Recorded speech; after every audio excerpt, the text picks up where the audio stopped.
കവുങ്ങ് അങ്ങനെ ഇലവിൽ ചാരണ പാക്കവും ഇന്തല പൂത്ത പിന്നെ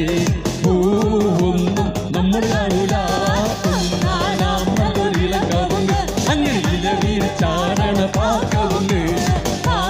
ഇന്തല പൂത്ത പിന്നെ